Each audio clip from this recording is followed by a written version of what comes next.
بسم اللہ الرحمن الرحیم۔ اللہ کے نام کے ساتھ شروع جو بڑا مہربان اور نہایت رحم فرمانے والا ہے۔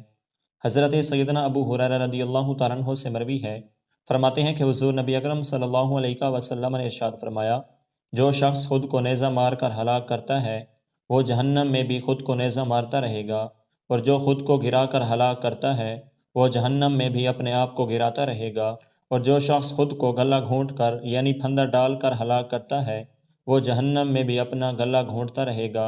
حضرت سیدنا انس رضی اللہ تعالیٰ عنہ سے مروی ہے، فرماتے ہیں کہ حضور نبی اکرم صلی اللہ علیہ وسلم نے ارشاد فرمایا، اللہ تعالیٰ مومن کی نیکی کے بارے میں ظلم نہیں کرتا، دنیا میں بھی اس کے بدلے اسے رزق پہنچایا جاتا ہے اور آخرت میں بھی اس کا بدلہ دیا جائے گا، جبکہ کافر کو اس کی نیکیوں کے بدلے جو اس نے اللہ تعالیٰ کے لیے عمل کیے ہوں گے دنیا میں بدلہ دے دیا جاتا ہے۔ جب وہ اللہ تعالیٰ سے ملاقات کرے گا تو اس کی ایسی کوئی نیکی نہیں ہوگی جس کے بدلے اسے اجر دیا جائے۔ حضرت ابو موسیٰ رضی اللہ تعالیٰ عنہ سے مروی ہے، فرماتے ہیں کہ حضور نبی اکرم صلی اللہ علیہ وسلم نے ارشاد فرمایا،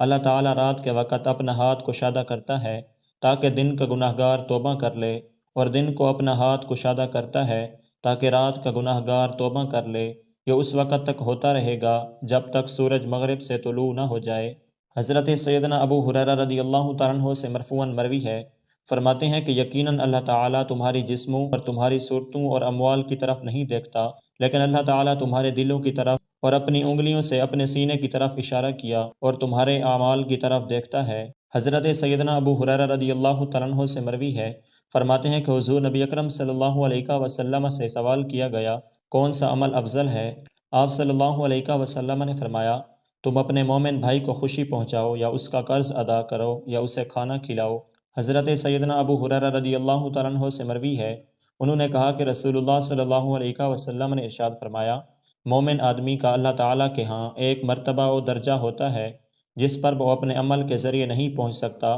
اللہ تعالیٰ اسے ایسی چیز کے ساتھ جسے وہ ناپسند کرتا ہے آزماتا رہتا ہے، حتیٰ کہ اسے اس درجے تک پہنچا دیتا ہے